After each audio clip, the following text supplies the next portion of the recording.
प्रधानमंत्री नरेंद्र मोदी स्लोवाकिया के दौरे पर हैं और आप इस समय देख रहे हैं प्रधानमंत्री ब्रातिस्लावा कैसल में मौजूद हैं।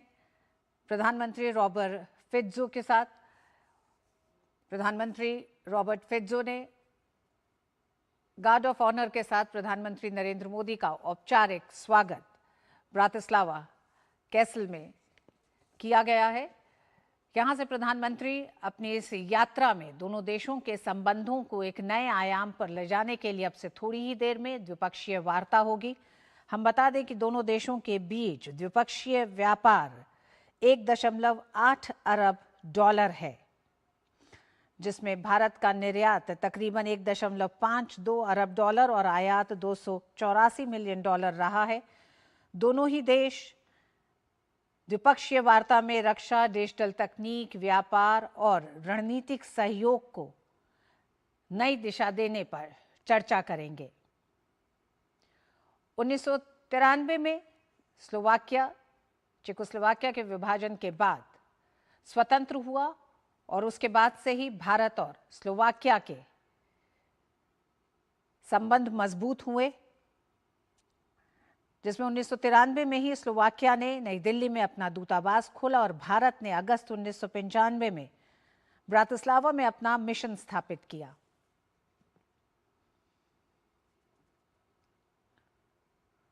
उन्नीस से भारत और स्लोवाकिया के रिश्तों को नया आयाम, नई ऊंचाई देते हुए प्रधानमंत्री का ये दौरा बेहद अहम है। ये कई लिहाज से अहम है क्योंकि इन 33 सालों में प्रधानमंत्री नरेंद्र मोदी भारत के पहले प्रधानमंत्री हैं जो स्लोवाकिया का दौरा कर रहे हैं।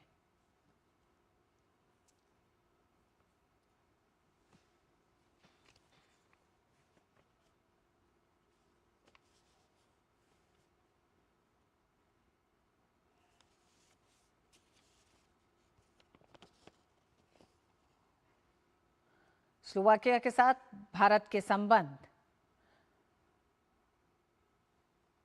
विभिन्न मोर्चों पर एक तरह से स्लोवाकिया भारत के समर्थन में रहा है। रक्षा और डिजिटल तकनीक में एक बड़ा सहयोग दोनों देशों के बीच में रहा है। यूरोप के केंद्र में स्थित होने के कारण स्लोवाकिया भारतीय कंपनियों के लिए यूरोपीय बाजार में प्रवेश का एक महत्वपूर्ण द्वार है और ईयू के साथ मुक्त व्यापार समझौते के बाद स्लोवाकिया और भारत के बीच में व्यापार संबंधों को और मजबूत करने के कई ऐसे नए क्षेत्र हैं जिसमें आज प्रधानमंत्री मोदी और प्रधानमंत्री रॉबर्ट फिट्जो के बीच चर्चा होने की संभावनाएं हैं।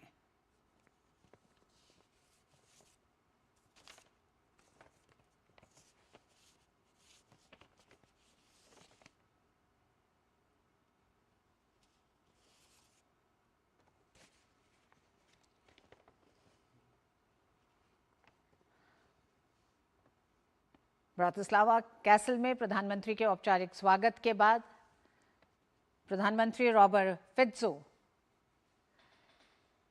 अपने तमाम उच्च अधिकारियों, अपने कैबिनेट से मुलाकात कराते हुए प्रधानमंत्री नरेंद्र मोदी अपने प्रतिनिधि मंडल से उनकी मुलाकात कराते हुए, और इस समय आप देख रहे हैं ये पंचतंत्र की वो कहानियां हैं जिनको प्रदर्शित किया गया है।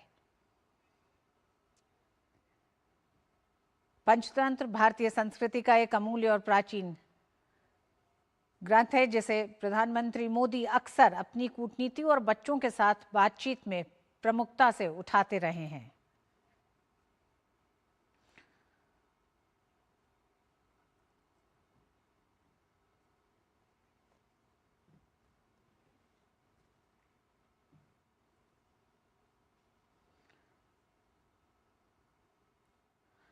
जो हम जानते हैं यूनेस्को ने भी मेमोरी ऑफ द वर्ल्ड सूची में पंचतंत्र की पांडुलिपियों को भी शामिल किया है।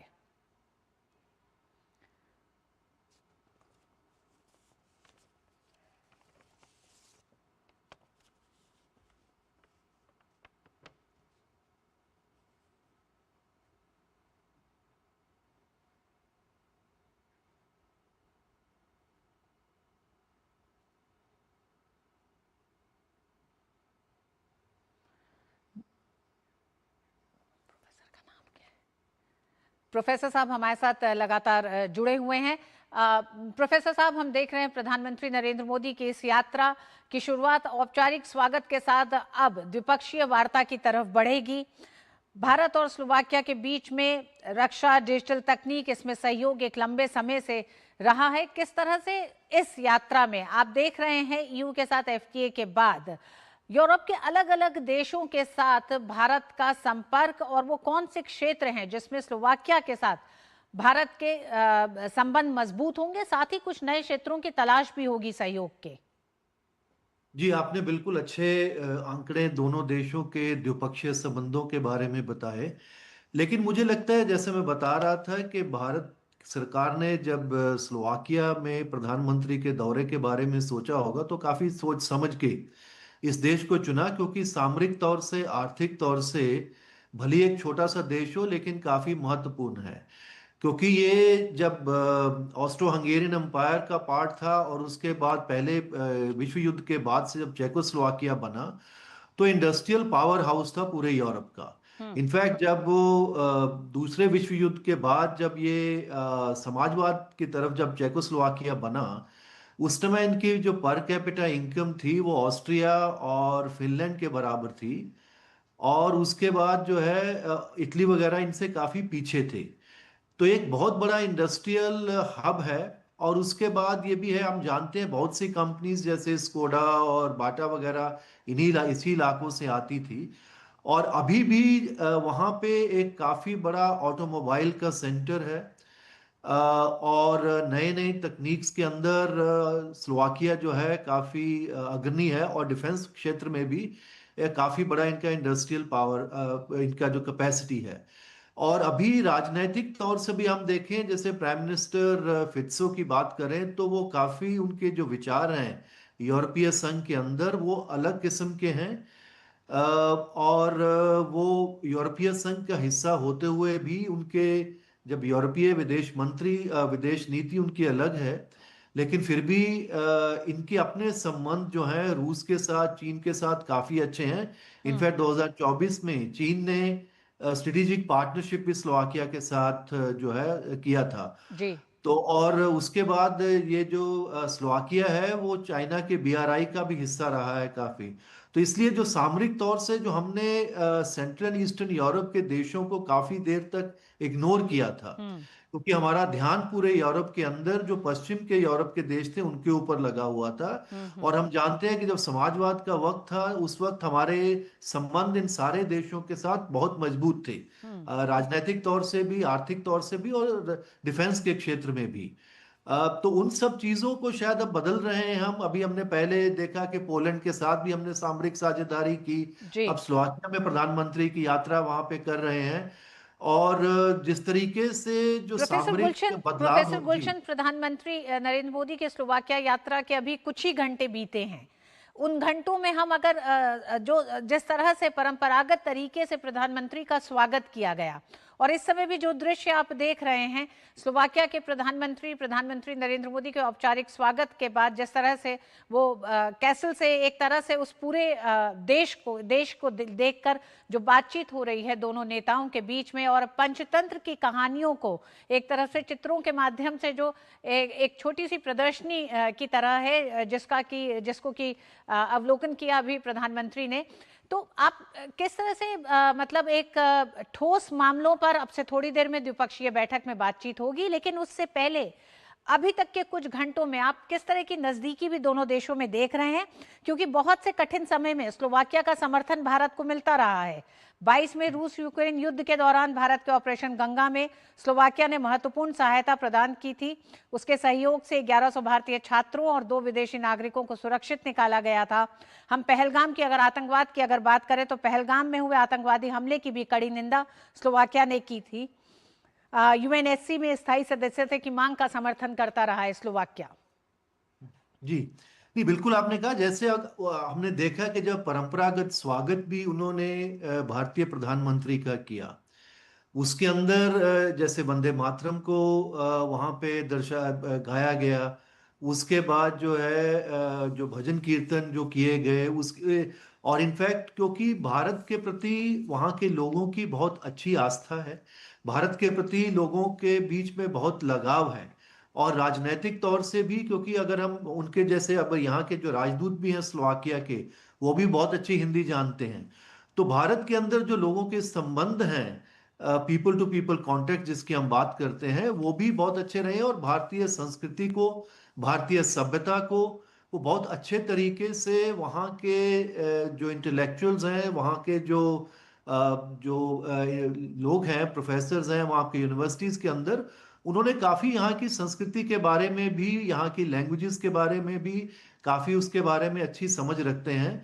उसी का नतीजा हम देख रहे हैं कि उन्हीं सब चीजों को, जिनका कॉन्टेक्स्ट इनको लगता है कि आज के उभरते हुए भारत में जिस तरह की चीजों को भारत में सराहा जाएगा, उन्होंने बिल्कुल उन्हीं चीजों को भारत के सामने, भारत के प्रधानमंत्री की जब वो उनकी जो उनको जो वेलकम कर रहे हैं, तो उसमें उन्हीं सब चीजों को उन्होंने रखा, क्योंकि वो जानते हैं कि आज का जो भारत है वो एक सिविलाइजेशनल कंट्री के तौर से जाना जाना चाहता है। आज का जो भारत है वो एक बड़ी उभरती हुई आर्थिक शक्ति के रूप में जाना जाना जाता है, और उसी भारत के साथ वो कनेक्ट करना चाहते हैं। और क्योंकि अब यूरोपीय संघ के भी वो हिस्सा हैं, और यूरोपीय संघ का एक बहुत महत्वपूर्ण हिस्सा है।